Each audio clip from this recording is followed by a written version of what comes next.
En esta oportunidad vamos a hablar acerca de la regla de pronunciación de las vocales I y la vocal U en el Aymara. En la escritura del Aymara existen solamente 3 vocales, las vocales A, I, U.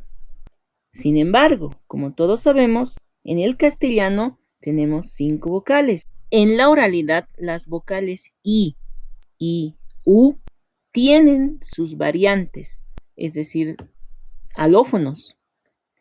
Por ejemplo, de la vocal I, su variante es la E, y de la vocal U, su variante es la O.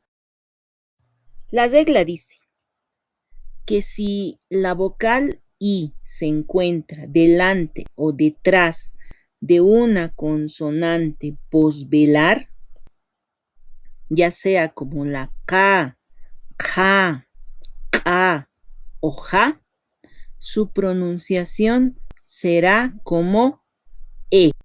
De igual manera, la regla dice que si la vocal U se encuentra delante o detrás de una consonante posvelar, ya sea como la K, K, K o Ja, su pronunciación será como O.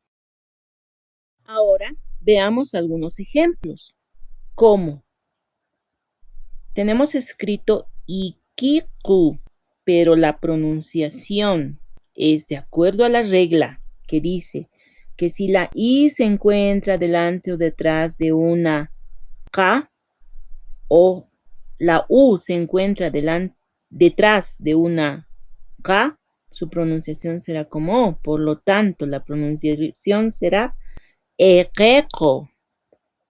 Lo mismo en el siguiente ejemplo. Tenemos escrito Haki. Su pronunciación será, de acuerdo a la regla, Hake.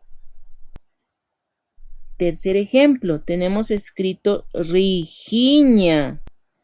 Pero de acuerdo a la regla, que dice que si la I se encuentra detrás de una X en este caso, su pronunciación será como E, por lo tanto será Regeña. Lo mismo en el cuarto ejemplo, tenemos escrito Piki, pero la pronunciación correcta, de acuerdo a las reglas, será Peke.